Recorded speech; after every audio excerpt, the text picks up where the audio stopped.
আপনার সাথে জিন আছে কিনা বুঝবেন কিভাবে? আপনাদেরকে আজকে কয়েকটা কথা বলি। যদি এই ধরনের সিমটম, এই আলামতগুলো আপনার ভেতরে থাকে, জানবেন যে আপনার সাথে জিনের প্রভাব বা ইফেক্ট আছে। যদি এই আলামতগুলো না থাকে, প্লিজ কেউ মনে করবেন না যে আপনার ভিতরে জিন আছে। এটা ওয়াসওয়াসা, মারাত্মক ওয়াসওয়াসা, আপনার ঘুম, খাওয়া সবকিছু নষ্ট করে ফেলবে।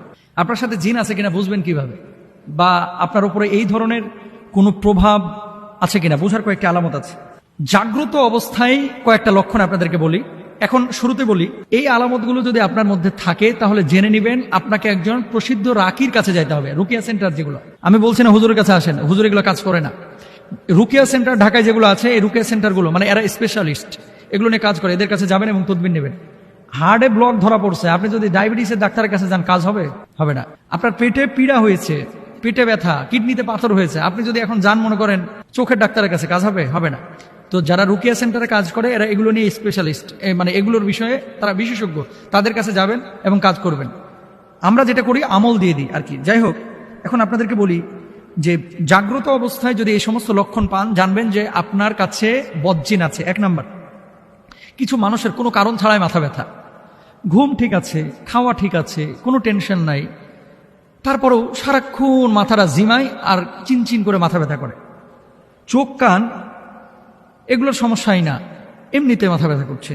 দুই নম্বর, কিছু মানুষ দেখবেন এবাদতে মোটেও মজা পায় না, নামাজ পড়তে ভালো লাগতেছে না, জিকির আজকার ভালো লাগতেছে না, তেলাওয়াত ভালো লাগছে না, আল্লাহর প্রতি বিরূপ ধারণা আসতেছে, মানুষকে দেখলেই মেজাজ খারাপ হয়ে যাচ্ছে, আব্বাকে দেখলেও মেজাজ খারাপ হয়ে যায়, আম্মাকে দেখলেও মেজাজ খারাপ হয়ে যায়। এরকম হয় কিন্তু অনেক সময়।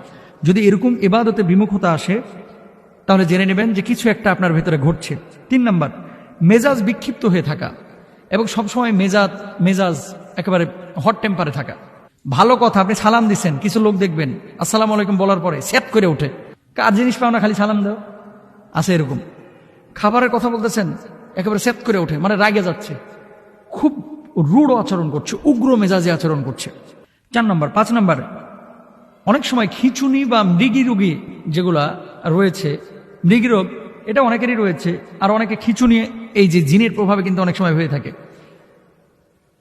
6 নম্বর, হঠাৎ অজ্ঞান হয়ে যাওয়া, গাড়িতে বসে আছে কোনো কারণ ছাড়া অজ্ঞান, দাঁড়ায় আছে কথা বলতেছে কোনো কারণ ছাড়া অজ্ঞান হয়ে যাচ্ছে, রাত্রিবেলায় দাঁড়ায় দাঁড়ায় গল্প করতেছে কোনো কারণ ছাড়া অজ্ঞান হয়ে যাচ্ছে।